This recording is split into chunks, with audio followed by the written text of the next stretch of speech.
Bienvenidos al episodio número 8 del podcast Camino Propio. Hoy día estoy con Juani Ratalino. Estoy muy contento de tenerlo acá porque he estado, hemos estado tratando de hacer coincidir la fecha, la hora. Juani, te agradezco un montón el tiempo, la buena onda de poder conversar conmigo y contarnos sobre tu historia. Juani hoy día trabaja en Syngenta Group, es el Global Head de Computational Agronomy. Él tiene un grupo de científicos que están trabajando en temas digitales, herramientas que usamos nosotros en producción, también el que ocupa la gente, o sea, los clientes, los agricultores. Un trabajo muy interesante. Ojalá que podamos hablar un poquito al final sobre eso. Pero Juani es argentino. Hoy día se encuentra viviendo en el estado de Ohio, en Estados Unidos. eh, Originario de la Pampa, ¿verdad? La provincia de La Pampa. Así que, Juani, te dejo que te presentes y ahí nos vamos con las preguntas. Bueno, no, un gustazo, Chris, participar del podcast. Para mí es un gran placer compartir la experiencia, que es de lo que se trata el podcast, de cómo uno ha transitado el camino y hasta dónde uno ha llegado, y contar un poco sobre los orígenes, y tal vez pueda inspirar a alguien que en algún momento le interese seguir un camino parecido o se lo esté planteando en este momento, ¿no? Así que encantadísimo.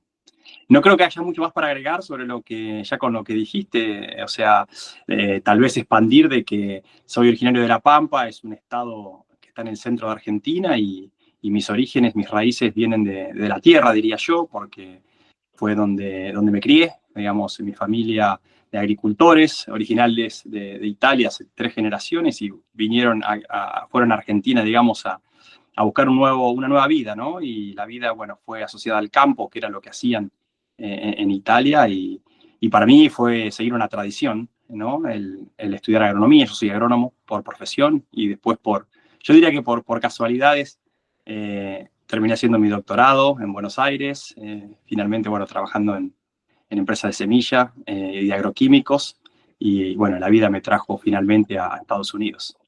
Uh-huh. Y se me olvidó un detalle, Juani, pero yo te conocí, yo creo que hace unos, no sé, 5 o 6 años atrás. Empecé a ver tus publicaciones climatológicas, agroclimatológicas, ¿verdad? Cuando tú trabajabas en la Universidad de Nebraska, una universidad estatal, ponías los modelos de clima, ¿verdad? Del país entero, no solamente del estado de Nebraska. De ahí te empecé a seguir la huella, ¿verdad? Me interesaba mucho la publicación, era muy fácil de digerir, porque usaba gráficos sobre los mapas, que era una técnica que a mí me encanta. Eh, Así fue como supe de Juani, luego nos contactamos, entraste a trabajar a Syngenta, yo entré a trabajar justo después. Así que ha sido, ¿cómo se llama? Una linda carrera, por lo que obviamente lo que he visto, pero tengo muchas ganas de que hoy día nos cuentes quién es Juani y podemos empezar cuéntame un poco cómo era la vida, cómo fue tu niñez, en qué pueblo naciste y de ahí nos vamos. Bueno, buenísimo, ¿no? Excelente. Sí, me crié en el campo, o sea, si bien nací en una ciudad cercana al campo donde me crié, pero me crié en el campo. Mi niñez fue muy feliz, siempre eh, trabajando al lado de mi abuelo y de mi padre. Creo que ese era mi hobby. Imagínate que una oportunidad para aprender un montón, pero también estar cerca de la familia y aprender del oficio, yo diría, ¿no? Trabajar en el campo es un gran oficio, es una pasión, ¿no? Y para mí, bueno, eso de a poco me fue, si se quiere, marcando el camino que seguí, la carrera que elegí y demás. De nuevo, el pueblo donde me crié es un pueblo muy pequeño, todo el pueblo alrededor, digamos, la principal economía es sobre el agro, ¿no? Entonces es como que era una lengua que todo el mundo hablaba dentro del pueblo, y bueno, y se vivía con mucha pasión. ¿Cómo se llama el Cambiaron pueblo, mucho, Juani? discúlpame. ¿Cómo se llama el pueblo donde te criaste? Ingeniero Luigi. Ingeniero Luis, sí, lo he visto en el mapa. Sí. Sí.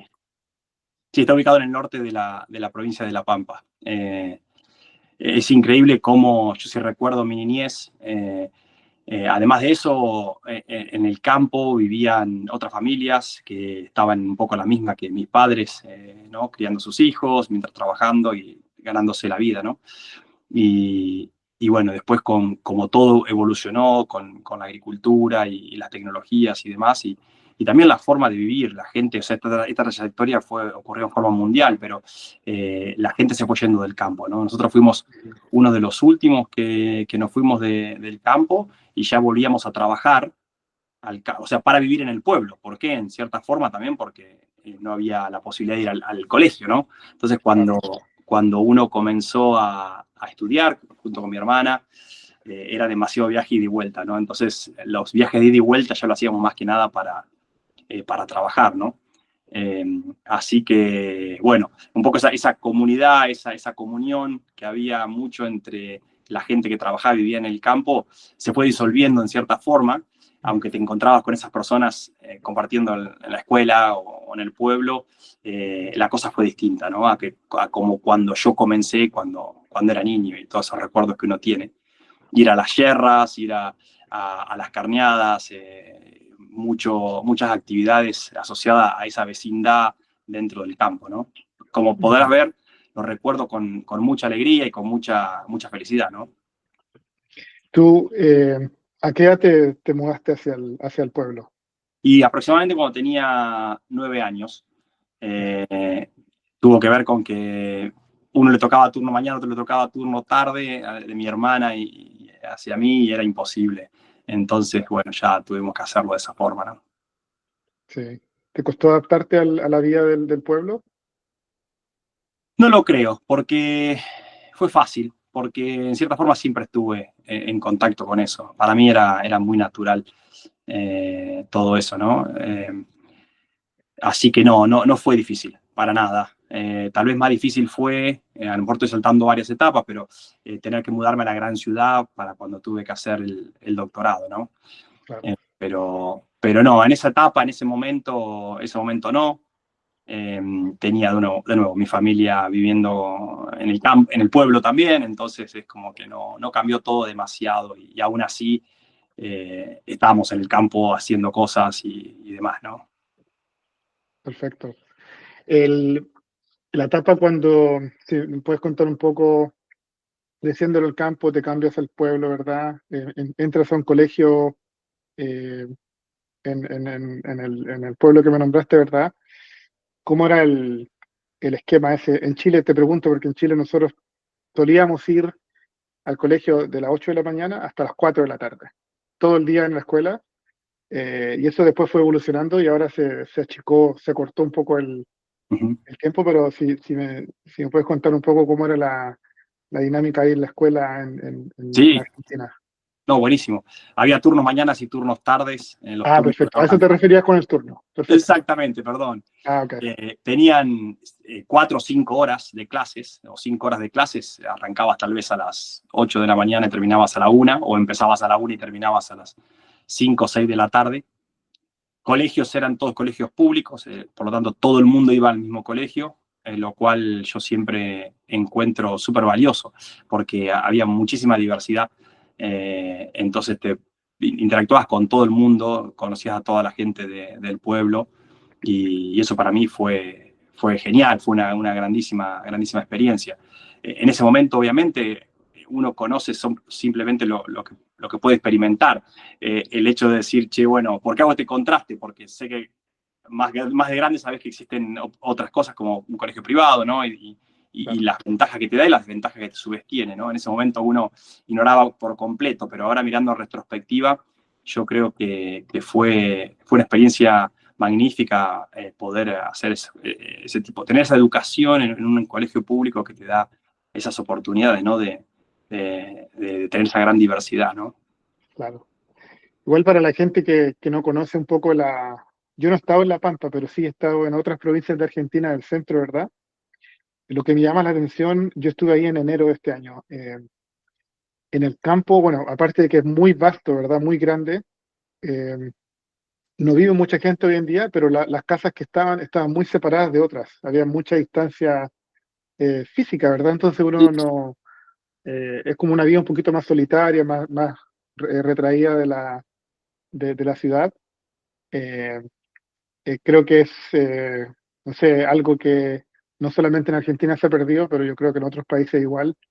En Chile es un poco diferente, ¿verdad? Porque igual la densidad de población es un poco más, como el país es más chico. Eh, pero siempre me llamó la atención en Argentina la distancia que había entre una casa y tu vecino, ¿verdad? Totalmente. Eh, No, y mientras más te acercas a zonas más áridas, en el caso de La Pampa no es extremadamente árido, pero sí sería algo parecido a lo que es Nebraska o algo así, donde, claro, donde o sea, hay menos lluvia y por lo tanto menos productividad. Las unidades productivas son más grandes. Entonces, por ejemplo, una unidad productiva mínima tal vez son 500 hectáreas. Que para claro, dar una idea, si el casco de una casa, o sea, el centro de donde están las casas o de una estancia, está localizado en el centro, hay una gran amplitud, ¿no? Otra claro. cosa que es llamativa para gente que conoce Argentina o la llanura pampeana es, como vos mencionás, es súper llano. Y cuando decimos llano no es con un poco de No, no, montañitas una mesa. exacto, es súper, súper llano, se puede ver a muy lejos y un poco sí, genera esa sensación de soledad, pero al mismo tiempo de tranquilidad, ¿no? Por lo menos es lo que me genera a mí. Te Sí. da una sensación de paz al ver una llanura vasta, ves siempre el sol caer sobre el horizonte y es algo que, no sé, personalmente me parece muy, muy relajante, muy espiritual, ¿no? Sí, imagínate, yo nací, o sea, crecí en Chile, ¿verdad? Donde hay montañas por donde tú mires. Eh, yo creo que eso igual impacta un poco el desarrollo de alguna forma, ¿verdad? Porque uno crece mirando montañas. El sol sale sobre las montañas de los Andes, ¿verdad? La cordillera, y se esconde por otra cordillera. O si vas al mar, lo puedes ver obviamente en el horizonte, ¿verdad? Pero la sensación del espacio, de la apertura, estamos un poco más encajonados. Eh, Totalmente. en- no sé, ¿has hecho alguna vez la reflexión de cómo eso te formó a ti como, no sé, crecer en un lugar tan vasto, con tanta libertad? Concuerdo con vos de que hay algo ahí, ¿no? Y el entorno más allá del paisaje te condiciona, Sí, ¿no? totalmente. El paisaje es uno, el entorno en el cual uno se desarrolla también, eh, como, de nuevo, el entorno llamémosle familia cercana, amigos, escuela, ciudad, tiene un gran condicionante, ¿no? Yo, si tengo que hablar de cómo mi entorno me condicionó, diría que de nuevo me crié en un lugar donde como familia nunca nos faltó nada. Eh, la verdad que una familia muy unida y muy trabajadora. Eh, Criado en un pueblo y en un pueblo donde las oportunidades son más chicas. Claro. Tenía primos que vivían en ciudades grandes y tal vez me hubiese gustado hacer un montón de otras cosas, pero por otra parte te da un montón de otras cosas como el hecho de apreciar mucho los vínculos personales. Ujú. Porque en un lugar pequeño importa, digamos, cómo uno se relaciona y demás, importa esos vínculos, importa cuidarlos. Entonces, sí, claramente el entorno, más allá del paisaje, digamos, el entorno claramente afecta la forma en la que uno es, las cosas que uno. Y por supuesto, después cada personalidad que viene con los genes o viene con esas cosas que Sí. uno hereda, también pesa, ¿no? Pero sin duda, yo reflexionando sobre dónde me crié y demás, creo que sí, que hay una marca, ¿no? De ese entorno, Ujú. tal cual vos lo decís. Qué interesante lo que dices, porque yo conozco a dos personas de La Pampa. Obviamente a otra persona más, ¿verdad? Tú y otra persona. Y lo que me doy cuenta cuando los comparo con alguien de Buenos Aires, sobre todo cerca de la capital, es la tranquilidad al hablar, como la templanza que tienen, un poco más, no tan apurado, ¿verdad? No tan, a pesar de que son italianos, no mueven las manos para todos lados, están como un poco más, más calmados. Sí. Sí, me estoy controlando aquí, te aviso que soy bastante enérgico. Perfecto. Pero sí, no, sí. Sí, la tanada, digamos, que es la forma en la que decimos allí en Argentina a los italianos, los tanos, claramente también está mucho en mi sangre, en muchas de esas actitudes y demás. Creo que bueno, he tenido la oportunidad de visitar Italia y decir, che, acá claramente es un poco como en casa, ¿no? Así que sí, eso también es curioso. Vos sabés que estaba pensando hace poco en cómo las tradiciones cambiaron. El hecho de usar palabras italianas que venían de nuestros abuelos, que aún hablaban italiano, y que hoy, después de 30 años, ya no se usan más y se perdieron, y digo, cómo va evolucionando la forma en la cual hablamos y como cultura, también nos vamos alejando de tal vez esos orígenes que estaban mucho más cercanos en aquel momento en el cual me crié, ¿no? Se nota la diferencia. Cuando uno observa y se detiene a pensar, se nota la diferencia. Totalmente, sí. Y eso pasa con el lenguaje en general, porque yo llevo 15 años viviendo fuera de Chile.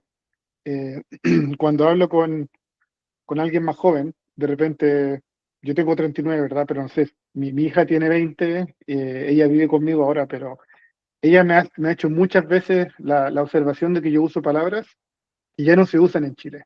Totalmente. Me molesta con eso, ¿sí? O sea, no me molesta, sino que ella me hace broma, ¿verdad?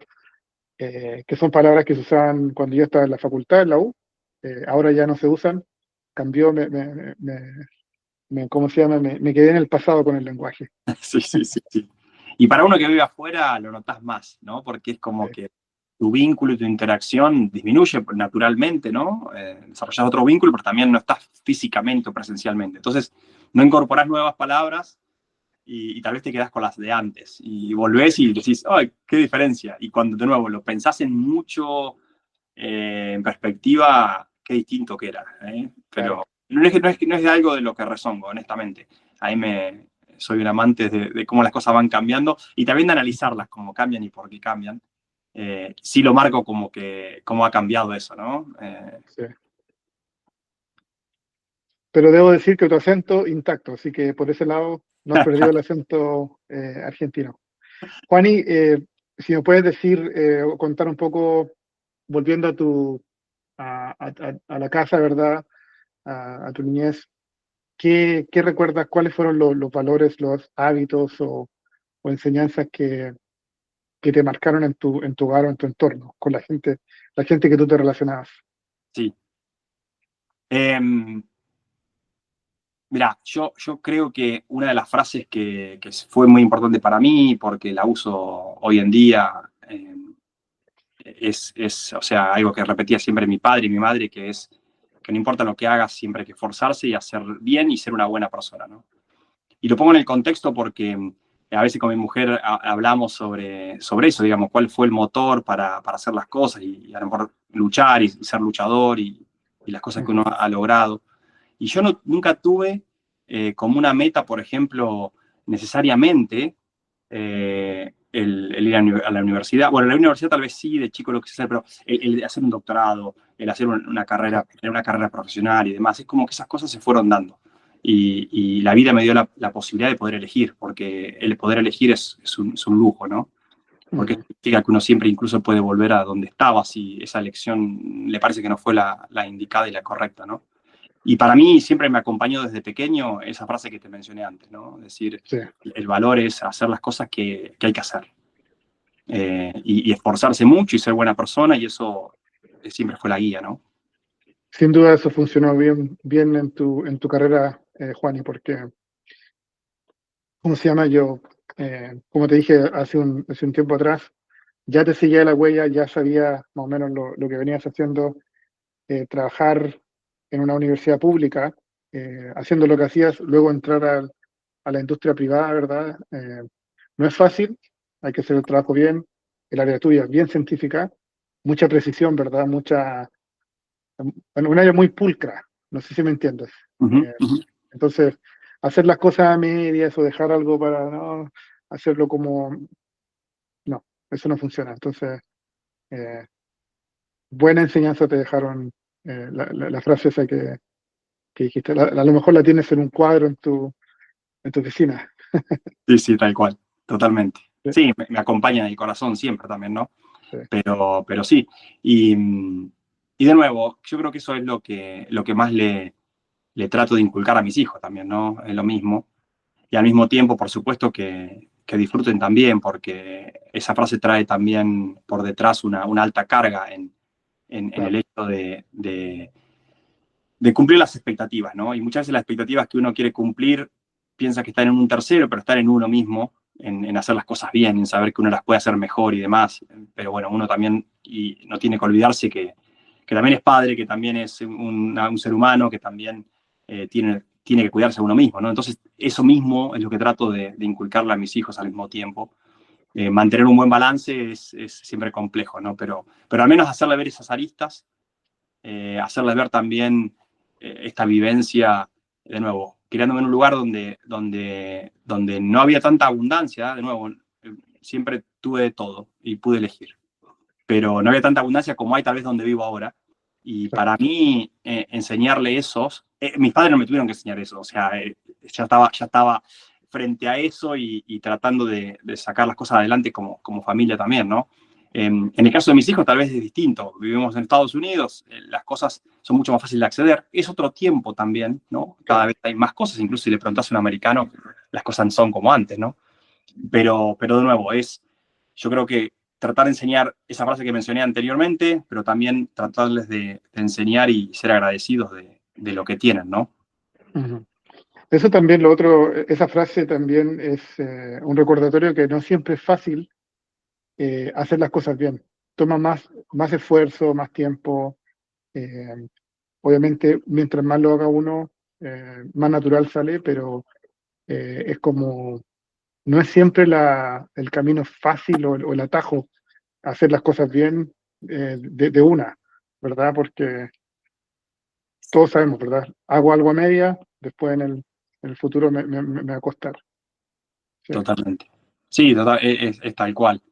Eh, y, y de nuevo, entender que el tiempo es finito y que uno tiene que tomar decisiones hasta dónde consideras que está bien, ¿no? Creo que eso es lo que, por lo menos en mi personalidad, es importante tenerlo en cuenta porque siempre se puede hacer perfecto, pero no queremos perfecto, queremos esté bien e Bien. ir mejorándolo, ¿no? Entonces, sí, es un balance personal, permanente, quiero decir, perdón, que hay que tener en cuenta, ¿no? Pero bueno, resumiendo, yo creo que esos fueron los valores inculcados. A mí nunca me dijeron, che, te has obligado a ir a la universidad, estás obligado a hacer esto, sino que tal vez era más por ese lado. Y después uno fue eligiendo. En la medida que vio oportunidades, mis padres, yo soy el primer profesional dentro de la familia, la primera persona que se recibió, ¿no?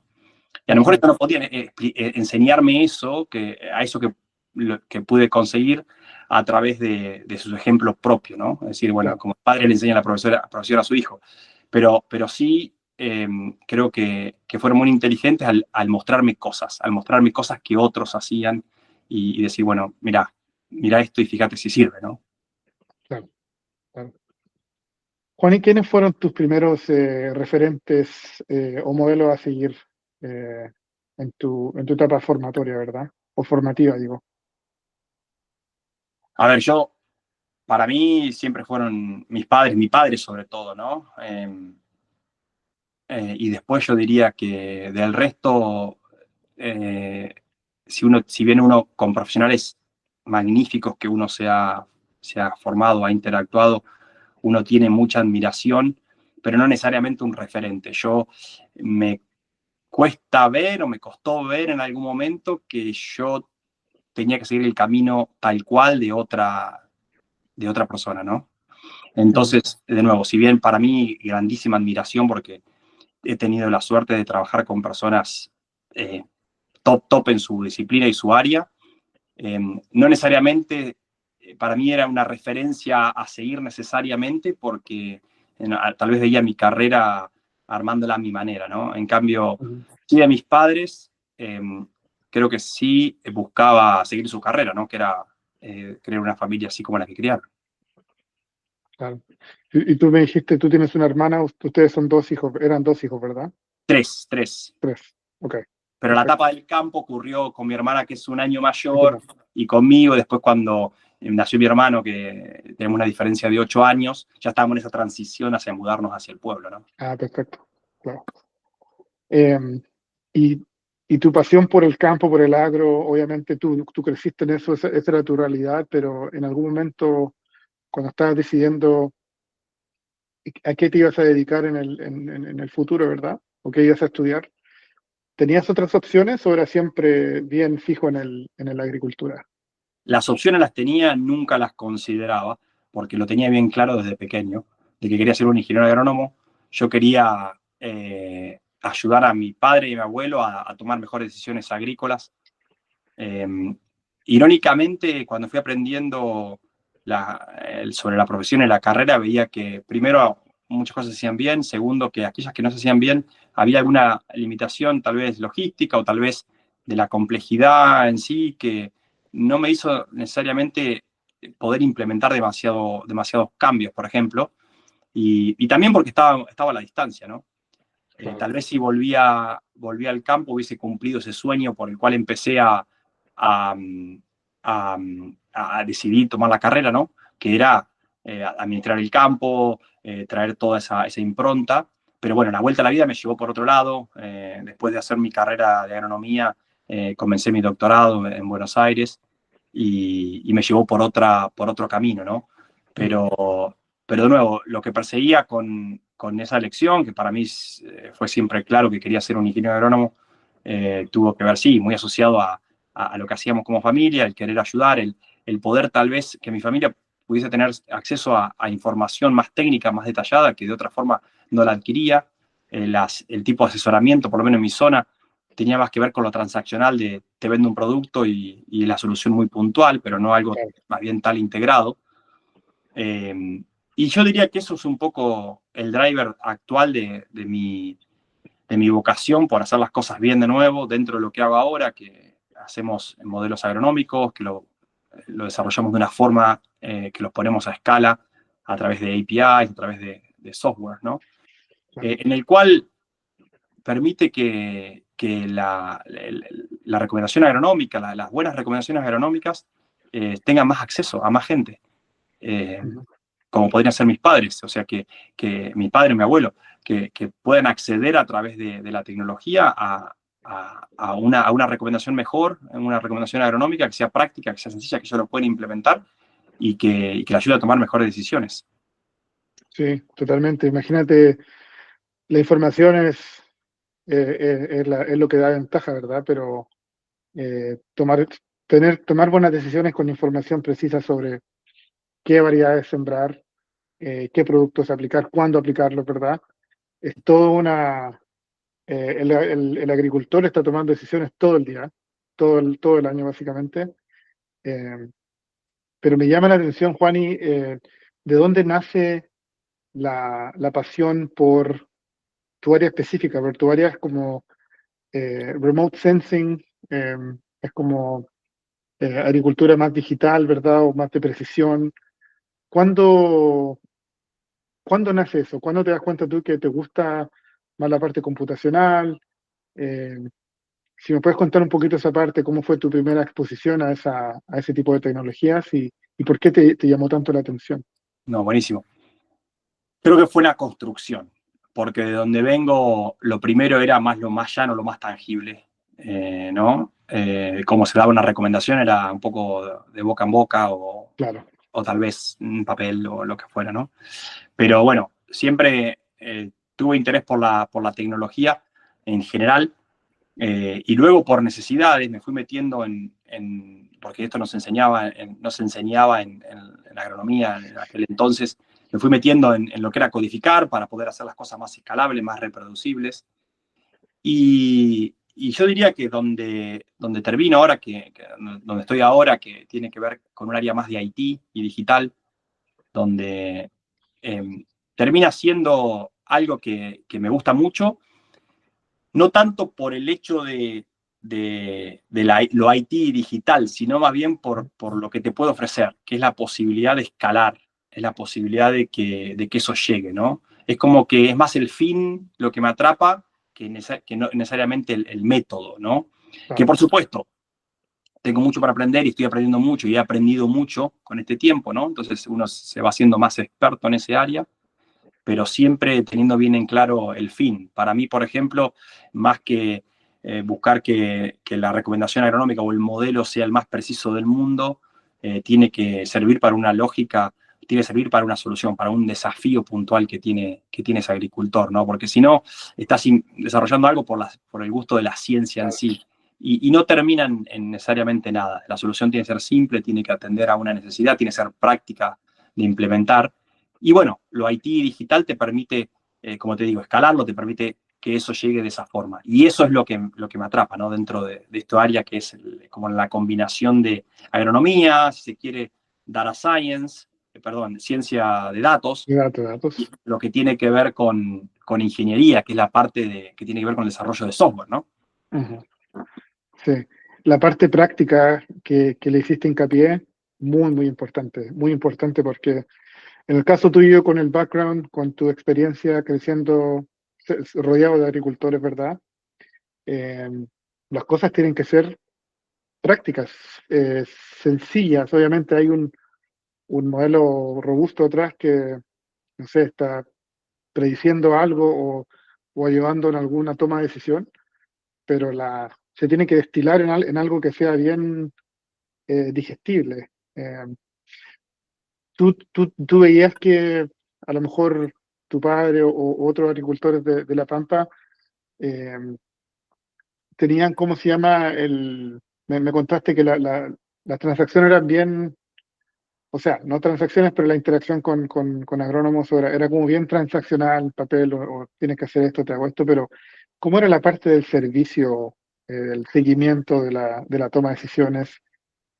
¿Cómo era esa parte como un poco más, que no toda la gente para y mira para atrás y dice, tomé la decisión buena, eh, haciendo como ese análisis? Si me puedes contar cómo era la realidad un poco en La Pampa, en esa área. Sí. A ver, en aquel entonces donde me crié, te digo, era más transaccional porque un agrónomo lo que generalmente hacía era ponía un centro de distribución o un servicio y distribuía productos, semillas y agroquímicos, ¿no? Entonces no había tantos agrónomos que pudiesen proveer un servicio más técnico de recomendación. Ahora hay más oferta en ese sentido. Un productor que quiera tener una recomendación agronómica, como así va al médico, digamos, puede hacerlo y adquirirlo, ¿no? Y ese profesional sí va a acompañar más en una decisión que es más integradora, ¿no? Ujú. Pero cuando yo me crié, el agrónomo ese no existía, tal vez, porque en parte también estaba mucho más empezando, como que estaba más profesionalizando, ¿no?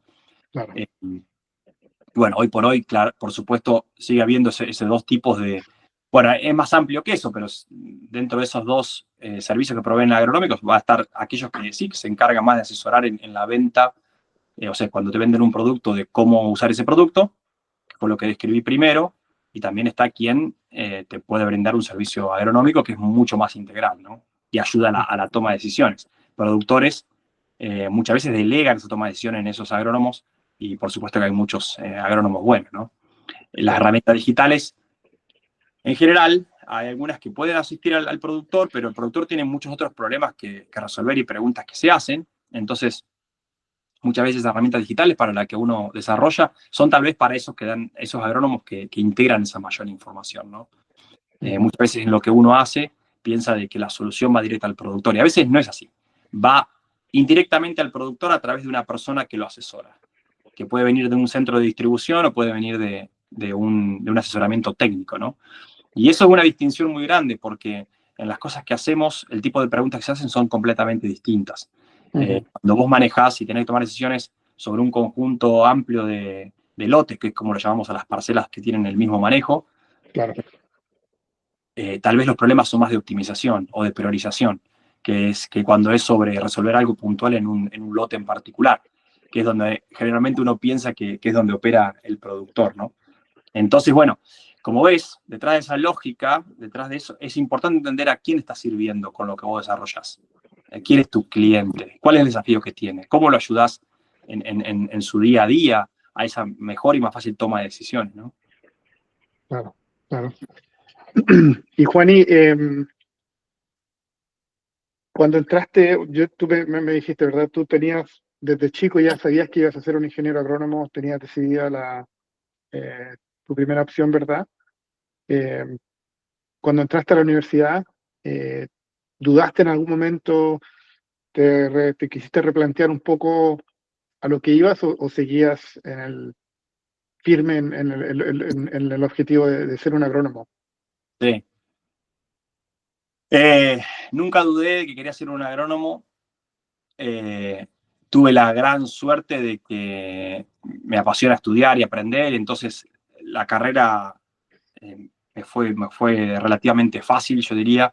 Me gustaba, me apasionaba, estudiaba mucho, iba más allá de las clases, de libros y demás, entonces eso fue bastante fácil, o sea, no fue una limitación para decir quiero cambiar de carrera. Sí, algo que me planteé y tuve una conversación con mi padre, que lo recuerdo, es el sentir que lo estaba más ayudando. Mm, Entonces, en ese momento ya estaba, creo que estaba en tercer, cuarto año, y, y me veía a mí mismo decir, bueno, antes estaba al lado de él y ya no estoy más, y bueno, claro. eso me hizo replantear. Eh, Mi papá, por supuesto, me dijo, deja de joder. Ujú, Así que bueno, ese fue el único momento creo que me hizo dudar, es por el hecho del vínculo y el afecto. No fue fácil. ujú, Pero bueno, creo que después, eh, para mí, otra cosa que fue compleja en mi vida fue, porque está asociado con esto, que fue el reconocer y el entender que tal vez no volvía más al campo. Eh, ujú, Incluso luego de haberme recibido de agrónomo, porque tal vez ya no tenía mucho más que hacer ahí. O lo que podía desarrollarme o las elecciones que terminé haciendo, bueno, fue difícil. Para ujú, mí, una persona que se cría en la tierra tiene un fuerte arraigo y toda una vida pensando de que te criaste ahí, que vas a volver, estudias esto y demás, y de repente asimilar de que tal vez esa no es más una opción, incluso comunicarlo. Creo que incluso esto ni siquiera se lo he dicho a mi viejo, che, mira, no me veo volviendo, porque uno siempre, no sé, tiene esa ilusión, tal vez, quién sabe la vuelta a la vida. Fue muy difícil. Es como ujú, una especie de desarraigo, una especie de destierro, si se quiere, ¿no? claro, claro. Sí, imagino, o sea, porque tú estudiaste en la Universidad Nacional de La Pampa, obviamente es la provincia, pero me imagino que no tan fácil de ir no sé dónde queda, o sea, si me puedes decir en qué ciudad queda la Santa facultad. Rosa queda a unos 150 kilómetros al sur Ya. de donde vivo. Entonces no era De- llegar e ir todos los días a ver a tu papá, no, ¿verdad? Era un poco más difícil. no, totalmente. Eh, Sí. y de nuevo, yo estaba muy involucrado en el trabajo del campo, en hacer, en todo, y sabía que era una carga mucho más fuerte. Mi papá, por supuesto, se arregló y pudo contratar gente y demás, ¿no? Pero no sé, el hecho de sentir de estar, el compartir, el ayudar, para mí Mm, fue difícil, ¿no? Curiosamente me lo planteé ya cuando estaba, por supuesto, muy sazonado en la carrera, ya tenía 3, 4 años adentro, me había ido bárbaro, no me lo planteé al principio, ¿no? Creo que con eso de la novedad, con esto de decir hacer pie y arrancar y demás, no me dio el tiempo a detenerme y a pensar eso, ¿no? mm, Me pasó más tarde, cuando empiezas a reflexionar ya el camino que conduciste dentro de esa nueva vida, ¿no? Así que mm. bueno, ese fue el momento que dudé, no necesariamente por la carrera en sí, porque me gustaba un montón, por supuesto, sino más bien era por esto que te comentaba. Claro, claro. Sí, sí, me hace sentido igual. Eh, Era obvio, ¿verdad?, que tu pasión era la agricultura, es la agricultura. Viendo tu track record académico, tú estabas en el top, siempre estuviste en el top 3, 5 de tu clase, ¿verdad?, en la facultad, con las notas, con calificaciones más altas. Entonces, eh, te gustaba, ¿verdad? Te gusta la ciencia agronómica. Sí, creo que en general el conocimiento por sí, la experiencia, el aprender, yo Te valoro mucho apasiona. la experiencia, a pesar de que académicamente me iba bien. no estaba motivado por estar en ningún top ni por sacar una nota alta, sino por el aprender per se, ¿no? Ujú. Y creo que eso aplica en cualquier cosa de la vida, que en mis decisiones, mis cosas cotidianas, cuando yo siento que tengo la oportunidad de aprender cosas nuevas, me encanta, voy ahí y trato de aprender, ¿no? Pero también pongo mucho peso y mucho valor a la experiencia. A mí me gusta, como en una charla como la que estamos teniendo ahora, aprecio mucho el escuchar de las experiencias de otro, porque más allá del aprendizaje, de las cosas que uno puede aprender de un libro y demás, la experiencia para mí es de haber vivido, es magnífico. Y que alguien te la comparta, que alguien se siente con vos y te cuente, y para mí es como oro, ¿no? Es magnífico porque Sí. sentí que podés vivir más vidas a través de Ujú. otros que está contando eso y que uno siempre saca algo y que lo puede conectar y construir, ¿no? Sí. Bueno, ese es el objetivo del podcast, ¿verdad, Juani? Es ayudar a la gente, sobre todo a los que están en esa etapa de formación, que están tratando de decidir si quieren pivotar en sus carreras, ¿verdad? Pero mediante el relato de tu camino propio, eh, es transmitir esa experiencia. Y lo que yo me he dado cuenta, conversando con diferentes profesionales, ¿verdad? Tenemos más similitudes de lo que creemos. Eh, Se ve fácil desde afuera cuando uno mira un perfil, ¿verdad? Totalmente. Dicen, no, esa persona tuvo mucha suerte, esa persona tuvo los contactos. Eh, no, hubo dedicación, constancia, pasión por lo que hacen. eh, tenían bien claro, en el caso tuyo, imagínate, yo cuando era chico, no sé, no tenía idea, no pensaba mucho en lo que quería hacer a futuro, ¿verdad? Pero no me imaginaba en el campo, porque yo crecí en una ciudad bien grande, ¿verdad? En Santiago, eh, y fue una pasión que se me fue desarrollando más tarde, cuando ya tenía 16, 17 años. En el caso tuyo, la cosa bien clara, bien definida desde siempre. Entonces, eh, como digo, la idea del podcast es transmitir cómo tú, como individuo, ¿verdad? Trazaste tu camino que te llevó a donde estás hoy día. Totalmente. Eh, sí, que no es fácil, ¿verdad? No es fácil, porque tú me acabas de contar el- cuando te empezaste a dar cuenta que a lo mejor ya la posibilidad de volver al campo con tu familia no era algo muy factible. Totalmente.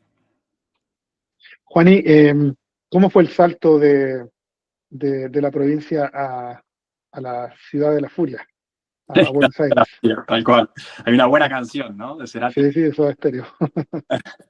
Eh, fue, fue muy bueno como aprendizaje, como experiencia, fue choqueante.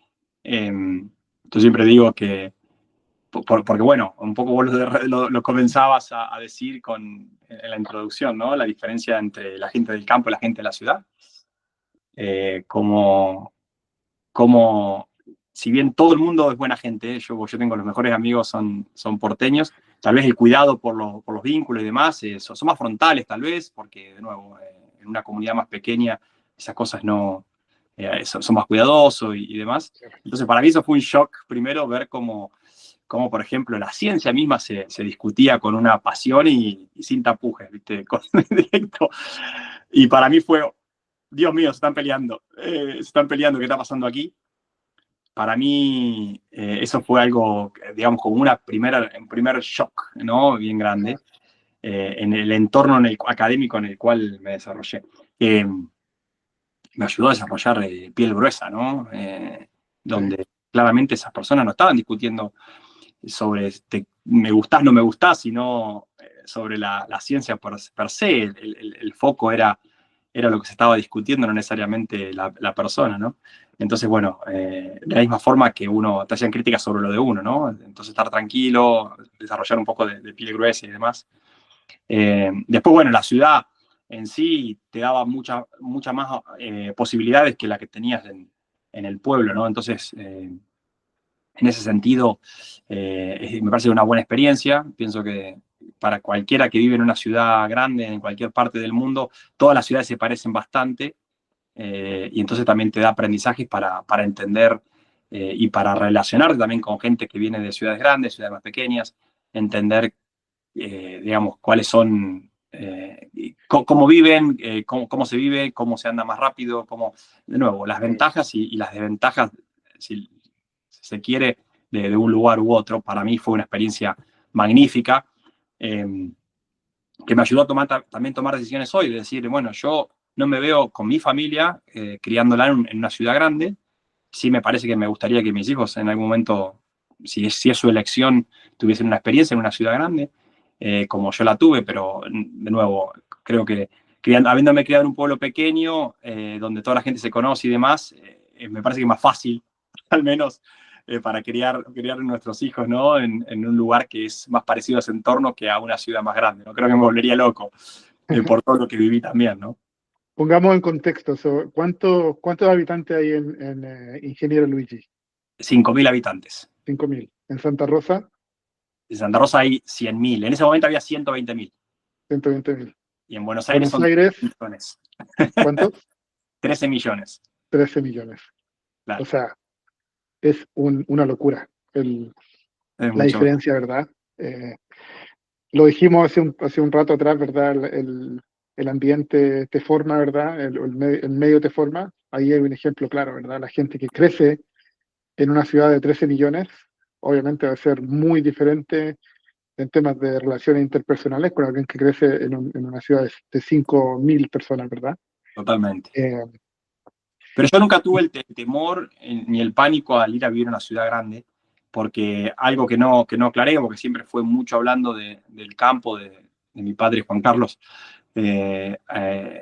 También mi mamá, ella ayudó siempre a su familia con un negocio que tenía y que ahora lo continúa teniendo, que es una joyería, ¿no? uh-huh. Entonces, siempre tuvimos un contacto con Buenos Aires porque eran donde conseguíamos los productos y demás, y después se volvían a vender. Entonces, para mí no fue demasiado choqueante, yo ya tenía esa experiencia. Ah, perfecto. O sea, tú habías ido a Buenos Aires. Muchas veces Perfecto. ya conocía muchas de las cosas por escucharlas y demás. Entonces, no era algo que me atemorizaba. Un poco lo que te comentaba, el hecho de decir, bueno, si bien mis padres no fueron profesionales, y no había mucho en el entorno tampoco de muchos profesionales, sí había cierta exposición con otras cosas que también te forman, ¿no? Porque vos decís, che, bueno, si nunca estuviste en la gran ciudad, tal vez te aterra. Bueno, no fue ese el caso, ¿no? Uh-huh. Estaba preparado, creo, para hacerlo y afrontarlo. Genial. ¿En qué momento decidiste ingresar a tu doctorado, al PhD en la universidad? Y estaba en quinto año, no sabía que era un doctorado, no sabía que existía esa posibilidad, pero estaba en quinto año y surgió una beca, o sea, convocatorias a becas, de una institución que se llama CONICET en Argentina, que es la institución nacional que da becas, digamos, simplemente te postulás y los mejores candidatos las adquieren, y así surgió la posibilidad. Yo no conocía a ningún, ¿Profesor o algo así? a un advisor, estaba buscando la forma de traducirlo en español, un profesor, digamos, que me pudiese guiar en el Claro. doctorado. Entonces me ayudaron a conseguirlo a través de CONICET, y di con los mejores dentro de Argentina en el área de maíz. Así que de nuevo, sí es esfuerzo, pero también es suerte también, ¿no? Di con gente muy buena, muy preparada, y creo que estaba ahí para tomar la oportunidad, ¿no? Uh-huh. En el lugar preciso, a la hora precisa, todo bien. Tú después del doctorado, ¿cómo hacías tú estabas haciendo el doctorado, ¿verdad? Año 2008, 2010 por ahí, ¿verdad? Eh, Tú trabajaste también en la Universidad Nacional de La Pampa como investigador, ¿verdad? Sí. ¿Cómo hacías ese trabajo doble de estudiar tu doctorado y de trabajar también en la otra universidad? Yo en la Universidad de La Pampa comencé, de hecho, era ayudante de cátedra en el segundo año en botánica y demás. O sea que, y después durante el doctorado, lo mismo. Mi contribución durante el doctorado no era tanto más allá de lo que tiene que ver con publicaciones y demás. Yo no tenía que estar presencialmente porque era imposible hacerlo, sino más bien tenía que ver con esta beca en la cual estaba el vínculo entre la universidad y CONICET y también la universidad que me apadrinaba o con la cual me formaba, que es la Universidad de Buenos Aires, ¿no?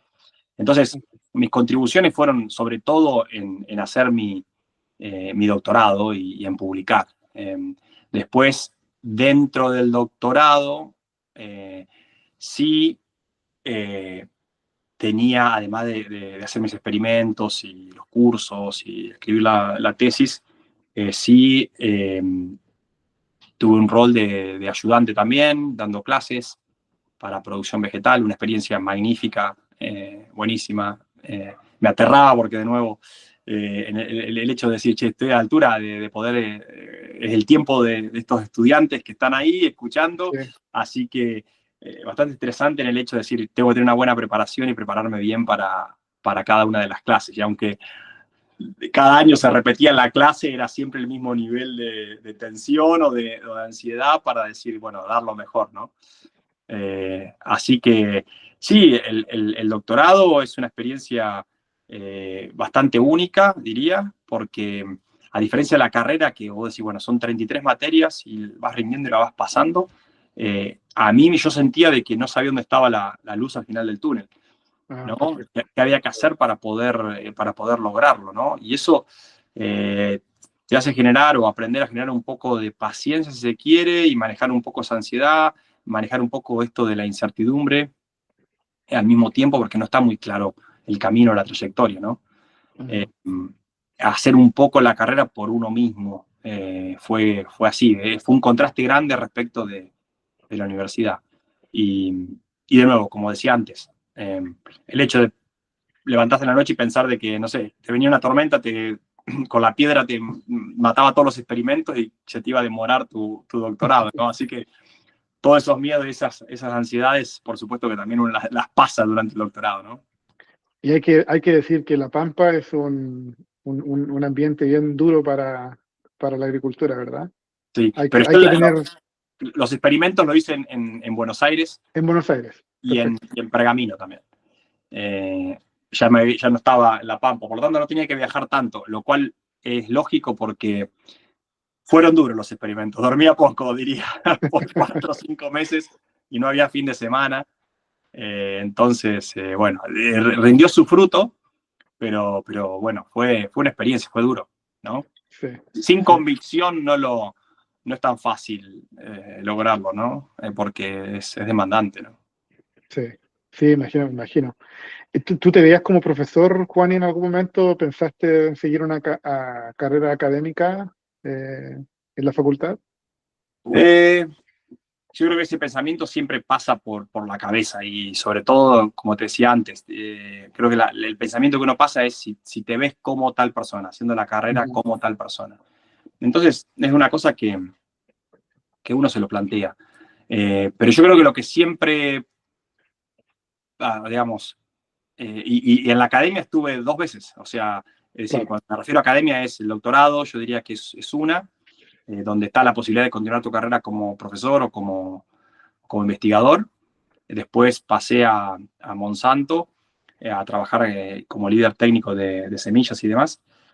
Aprendí un montón. Y después volví a la academia siendo profesor en la Universidad de Nebraska. Y ahí tuve, yo diría, son 2 oportunidades en las cuales me planteé de nuevo si era la vida académica o la vida más en lo privado. Ujú. Eh, bueno, como ves, por donde estoy, terminé eligiendo más por lo privado, porque para mí lo que pesaba mucho era que lo que hago tenga un impacto práctico más en el corto plazo, eh, y no porque lo otro no, desmereciendo lo otro, que la investigación que hacía era básica, entonces era más un impacto más adelante, Claro. sino más bien tiene que ver con los gustos, ¿no? Con qué te motiva. Ujú. Porque realmente considero que, no sé, que mis papers publicados en el doctorado han hecho una contribución inmensa cuando uno piensa en lo que se ha citado y lo que se han usado, ¿no? Pero lo que me gustaba a mí, algo tal vez más tangible, pero uno nunca sabe, las vueltas a la vida, ¿no? Yo en Estados Unidos descubrí, de nuevo, tuve la suerte de trabajar con profesionales magníficos de alto nivel internacional, que aprendí un montón. Tuve la chance de hacer agronomía internacional, tuve la chance de viajar a muchos países, trabajar en cultivos que nunca imaginé que iba a trabajar, porque por contexto, en La Pampa, en mi campo, nosotros hacíamos maíz, soja, girasol, alfalfa, tenemos ganado y demás. Y para mí, trabajar en agricultura internacional, en África con legumbres, en Asia con arroz, con palma aceitera, trabajando para dar soluciones a pequeños productores que tal vez viven con media hectárea o menos que eso, fue una experiencia súper enriquecedora, ¿no? Entonces, a lo que voy con eso es que, fíjate cómo incluso dentro de la academia, y eso quiero que quede bien en claro, hay cosas que son más aplicadas, hay cosas que son investigaciones también más básicas. Como también dentro de una empresa, hay gente que trabaja en cosas más aplicadas, más en contacto con el productor, el usuario final, y gente que trabaja más en cosas que parecen menos tangibles, pero que todo contribuye, ¿no? Y creo que está un poco en el gusto que tiene cada uno de dónde considera que está generando un impacto. Claro, claro, sí, sí, sí, totalmente. Concuerdo con eso porque eh, te estaba pensando cuando me diste los ejemplos, ¿verdad? De los productores que son más chicos, ¿verdad? Eh, lo interesante y lo hermoso de trabajar en agricultura es que yo me imagino que tú te diste cuenta que ellos tenían las mismas necesidades o el mismo tipo de necesidades que un productor gigante del centro de Argentina, ¿verdad? Eh, Solamente cambia el cultivo y un poco la realidad de ese agricultor.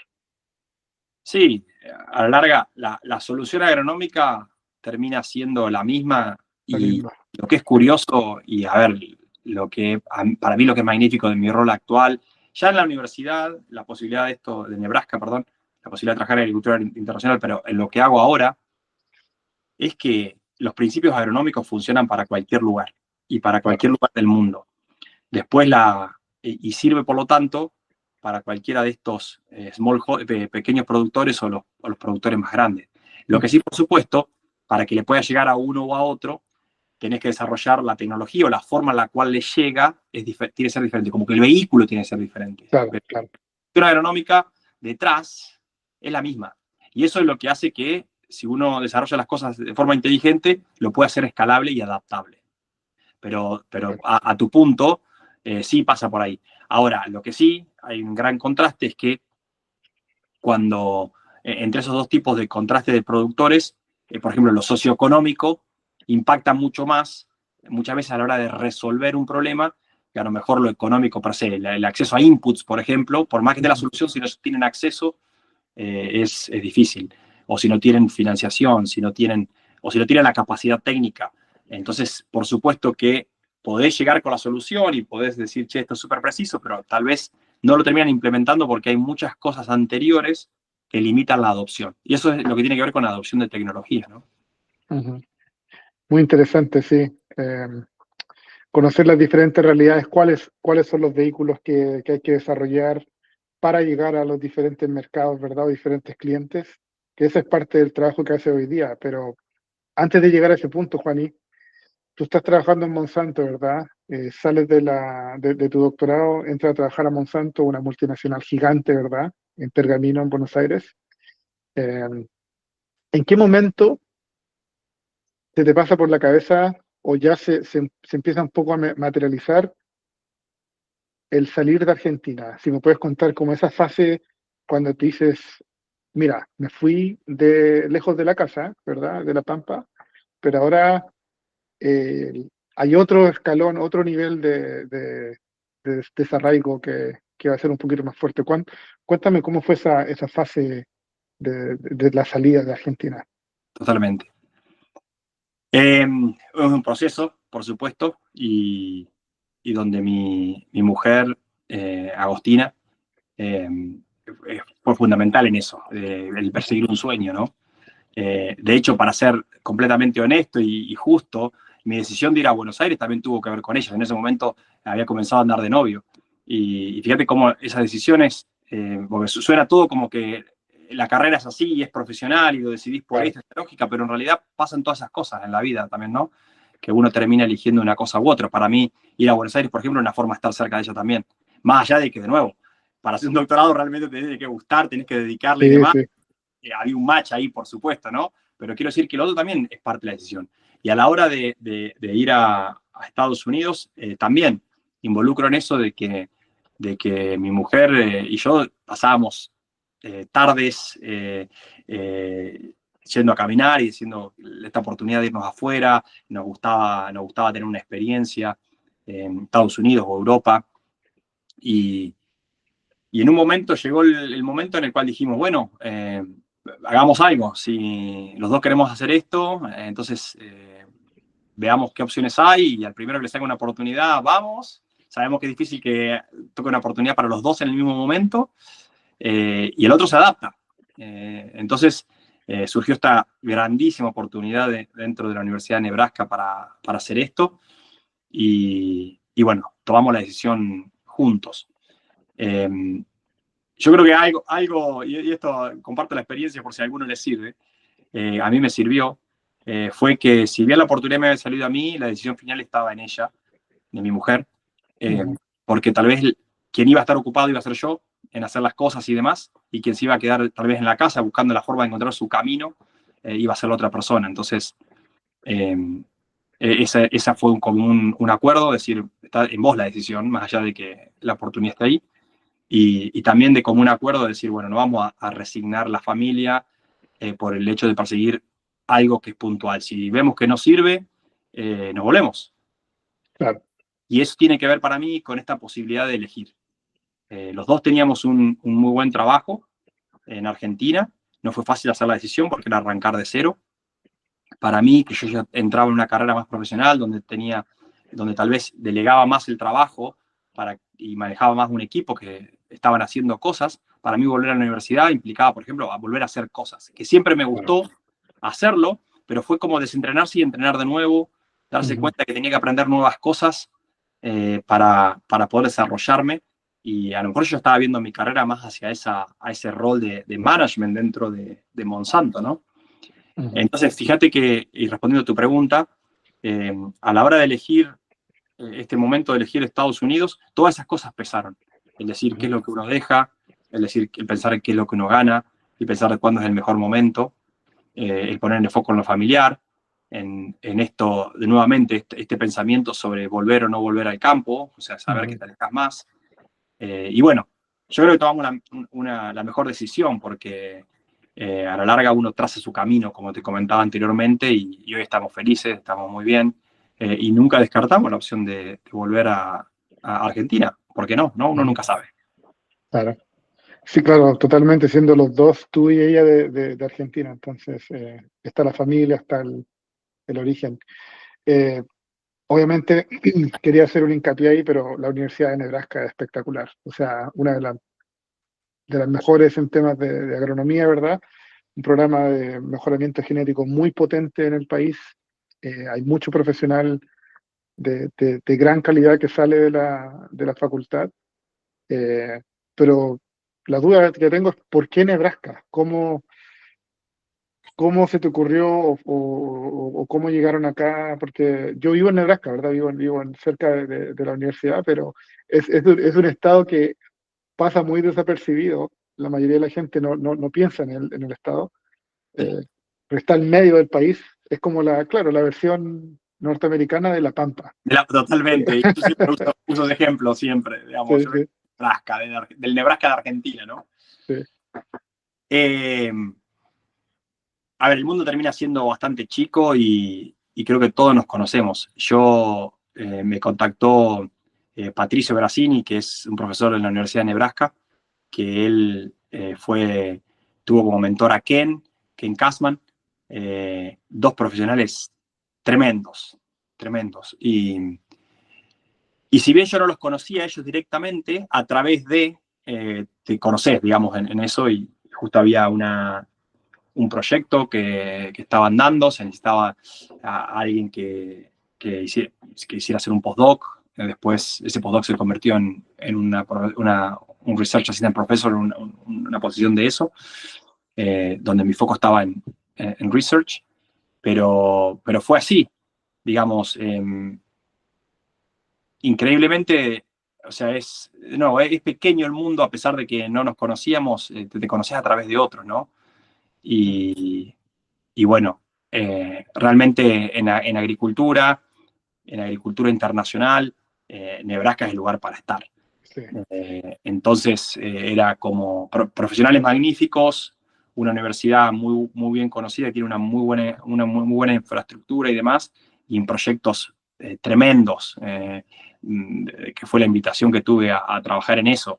Así que, se dio de esa forma y agradezco tomar esa decisión honestamente y agradezco también la generosidad de ellos de confiar en mí también, ¿no? Genial. Y Juani, ¿qué es lo que fue qué fue lo primero que notaste en diferencia en la forma de trabajar o de aprender o cómo las personas se relacionaban trabajando en la Universidad de Nebraska y haber también trabajado en la Universidad de La Pampa y tanto, bueno, la de Buenos Aires también, la de Buenos Aires? Yo siempre dije que cuando llegué, el primer contraste que se hizo en mi cabeza es decir, bueno, trabajar en la Universidad de Estados Unidos es para mí como algo entre medio entre la universidad pública argentina y una empresa privada, Ajá, donde no es tan caótico como una universidad pública en Argentina, aunque obviamente eso depende mucho de cada grupo, pero por ejemplo no se rinden tantas cuentas o no necesariamente, muchas veces las personas comienzan a hacer un proyecto sin necesariamente valorar cuál es el impacto que va a tener y demás. Yo en la empresa es completamente lo contrario, es decir, los proyectos que claro. progresan son aquellos que realmente van a tener un impacto desde lo económico para el cliente y demás, y se asocia mucho el impacto el retorno a la inversión. En la universidad pública, esa fue mi experiencia, por supuesto, pero la universidad pública de Estados Unidos es algo intermedio, ¿no? Donde en Argentina pasa lo mismo, pero tal vez hay menos acceso a recursos. Entonces, una persona muy exitosa o un profesor muy exitoso dentro de la Universidad Pública de Estados Unidos tiene acceso a muchos recursos a través de becas. Claro. Con esto no estoy diciendo que es fácil, porque realmente son profesionales que se esfuerzan un montón para competir y para conseguir eso. Lo que estoy diciendo es que hay más oportunidades de hacer eso y este retorno a la inversión se mide mucho más de aquellas agencias que brindan esos fondos. Entonces, para Ajá. mí fue un gran contraste, eso fue algo que me gustó mucho ver. Por eso me hizo dudar mucho. Me hizo dudar mucho a la hora de decir si voy al sector, si continúo en el sector privado, si continúo en el sector público, perdón, O al privado, claro. porque lo veía más donde el mérito y el esfuerzo parecía ser que estaba más asociado a poder conseguir más recursos, a conseguir más estudiantes que puedan trabajar con vos y demás, que lo que veía en Argentina, ¿no? Sí, la competencia, hay que decirlo, la competencia por recursos es brutal en una universidad pública norteamericana. Eh, claro, porque está el tema del legado, ¿verdad? O sea, profesores que dejan legados, que dejan legado físico, pero también el capital humano que desarrollan por estudiantes de doctorado, ¿verdad? Entonces es un círculo virtuoso que, o sea, eso yo creo que también ayuda a que el país avance tan rápido en tecnología, en investigación, todos esos temas. Eh, y si me puedes decir, Juani, más en la parte personal, ¿te costó un poco adaptarte al ritmo o a relacionarte con la gente? Me imagino que tú estás rodeado no solamente de gente norteamericana, pero también harta persona internacional, me imagino, ahí en la universidad. Sí, tal cual. Sí, era así, tal cual los describís, y creo que esos huérfanos del mundo que caen en un mismo lugar se empiezan a juntar, ¿no? Porque un poco la gente que está en la local ya tiene su vida propia, sus vínculos y Claro. demás, aunque por supuesto vínculos con los vecinos y demás, que eran esos más americanos, los americanos, digamos, magnífico, una gente magnífica.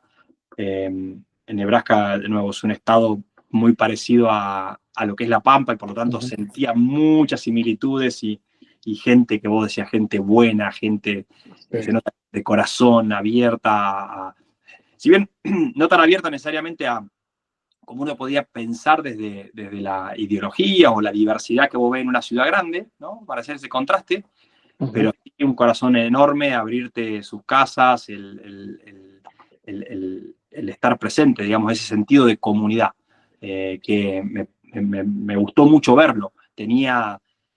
Cuando venís de otro país, uno se hace una idea de cómo es ese país a través de lo que uno escucha por otro y lo que se tergiversa respecto de eso, ¿no? Y en realidad encontré felizmente muchas cosas que valoro un montón de Estados Unidos y de la gente de aquí, ¿no? Eso es muy bueno por lo que me contaste hace un rato, ¿verdad? Tu mujer y ustedes llegaron, eso me imagino que hizo ese proceso más fácil también para ella, ¿verdad? Para no estar no sentirse tan aislados de la sociedad. Totalmente.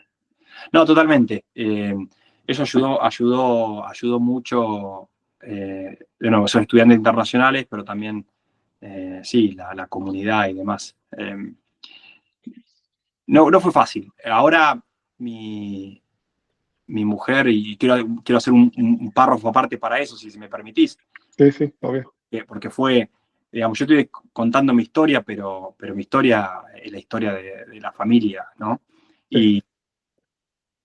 Y como yo tenía un objetivo, tenía un determinado proyecto, un trabajo, ¿no? En la universidad, para mí fue más fácil. Para ella fue más difícil. Ella es médica cardióloga y tuvo que, para los que no lo saben, un médico tiene que revalidar los títulos. El Claro. título es muy complejo y demás, y bueno, fue volver a hacer la carrera desde cero, ¿no? Y, y bueno, la verdad que le puso un montón, de nuevo, muy determinada en querer lograr eso y demás, y volver a estudiar cosas de nuevo que había estudiado hace 8 años. Imagina que ella ya era una profesional cardióloga en el país y tener que volver de cero, ¿no? Después, de nuevo, las vueltas de la vida, que fue eso lo que nos trajo a Ohio, le llevó de que tuviese la posibilidad de trabajar en Cleveland Clinic, que es el mejor lugar, yo diría, para un cardiólogo para trabajar, y así es como terminamos aquí. Por ella fue pasar por fellows de research, fellows de imágenes, finalmente sí, poder ahora trabajar como cardiólogo acá. Yo destaco eso nuevamente porque de nuevo, tal vez en el currículum, como vos decís, suena fácil, suena como que se logró y demás, pero detrás de todo eso está una familia, ¿no? Sí. Que tiene que estar alineada. Es un esfuerzo, pero titánico, porque en el caso de nosotros, de los agrónomos, eh, no tuvimos que validar, no tuvimos que dar una prueba para validar el título, ¿verdad? Sino que te valían el título, en el caso mío, personal, ¿verdad? Cuando me empleé acá con una empresa norteamericana, ellos querían ver el título y una empresa externa lo validó y dijo, sí, ese título es real, pero nada más. O sea, no tuve que estudiar nada extra para poder ejercer. Entonces, el trabajo que hizo ella es, o sea, titánico. Sí, Totalmente, totalmente. sí. Juani, hoy día, julio del 2025, ¿tú te sientes parte de dos mundos? Ah, ¿por qué dos y no más? Sí, pues, claro. Sí, sí. Nada, es un solo mundo. Para mí es un solo mundo, es donde vos estás y donde vivís y donde están los que vos querés.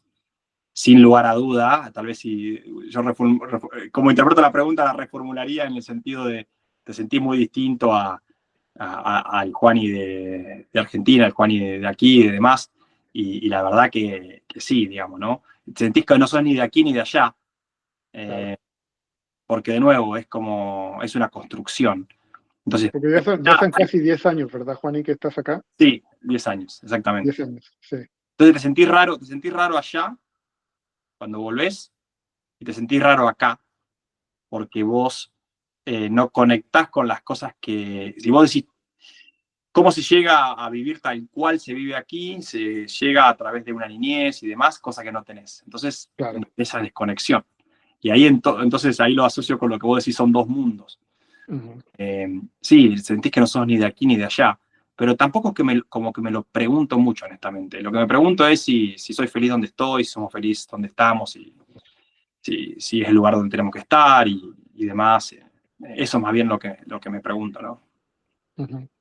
Ustedes, me imagino, mantienen si lo puedo llamar así, la argentinidad a diario, hablan español con sus hijos, ¿cómo es la dinámica? Sí, es tal cual lo describís.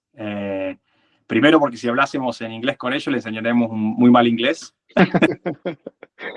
pero más allá de eso, eh, el lenguaje tiene mucho que ver con la cultura Sí, y con la educación también.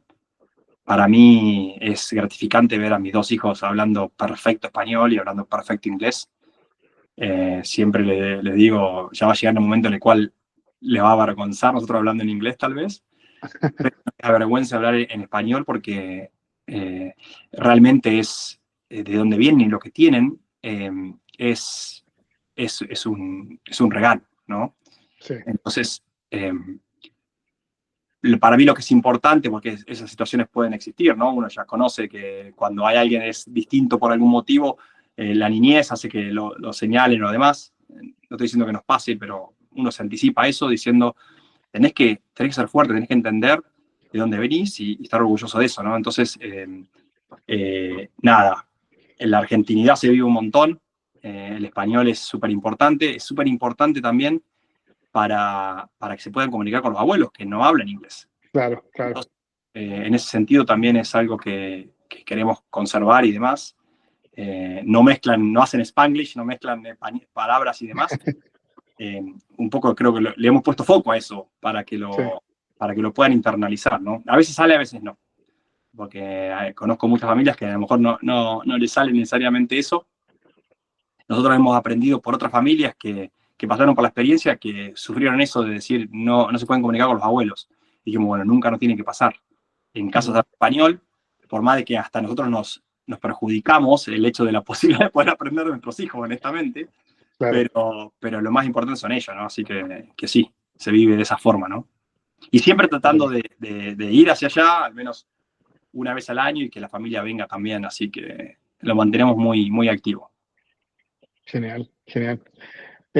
Me siento envidia sana porque en el caso mío, mi señora es de acá, ¿verdad? Entonces, Es más difícil. hablo español, me entienden harto, pero no lo hablan de forma fluida. Eh, pero bueno, ahí trato de dar instrucciones o cosas así bien específicas eh, para, para que se familiaricen con la lengua mía. Eh, Totalmente.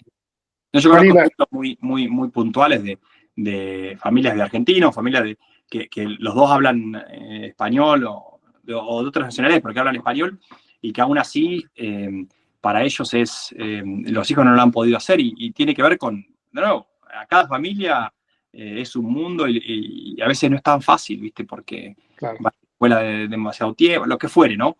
Entonces no es tan sencillo. Creo que tuvimos suerte de poder lograrlo.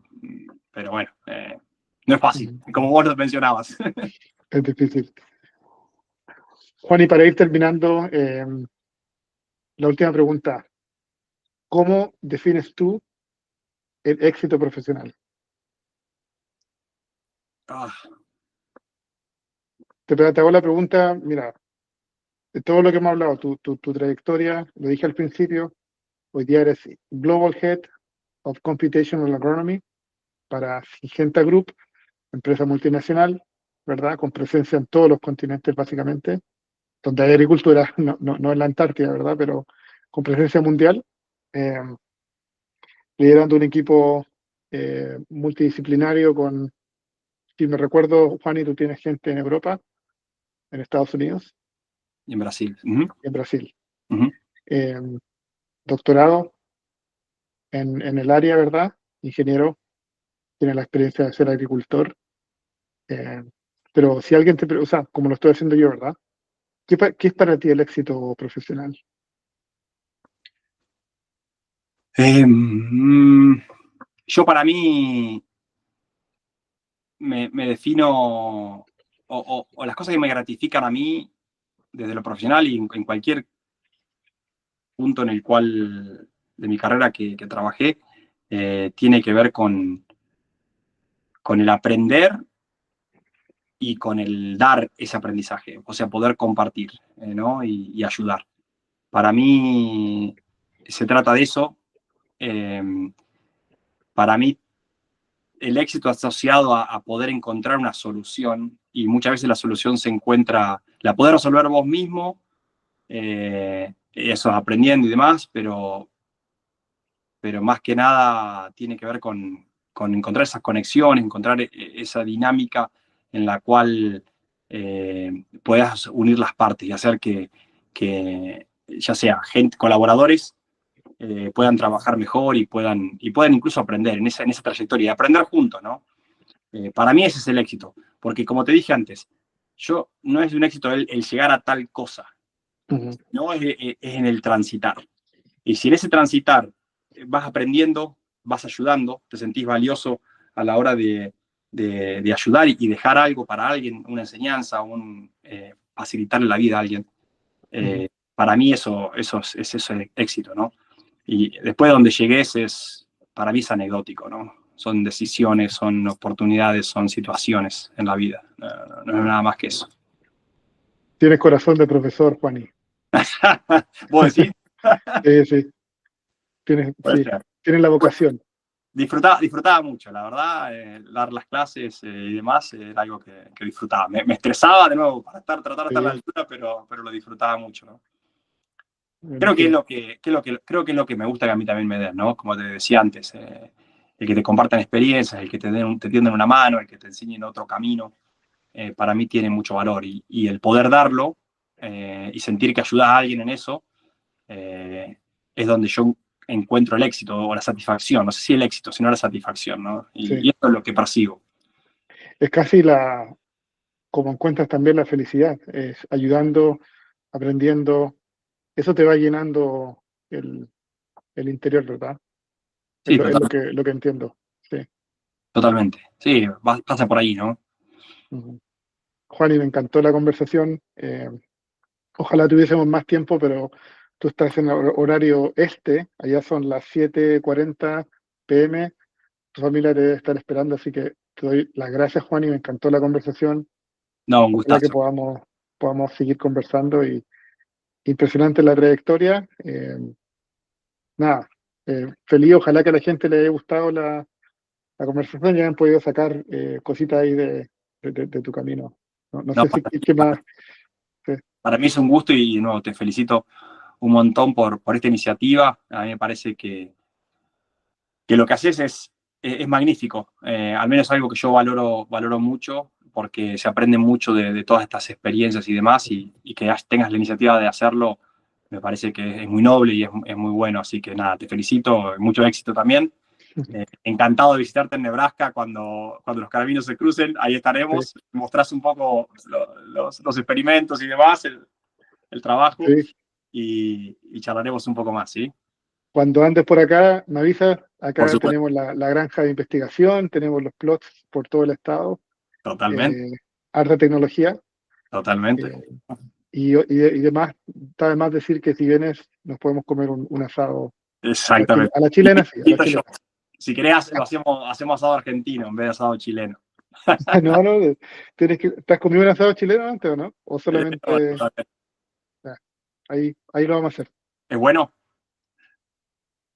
Bueno, ahí estaré entonces. Sí, espectacular. Bueno, Juan, y un abrazo. Cris, gran abrazo. Deseo lo mejor. Un abrazo grande. Hasta luego. Dale.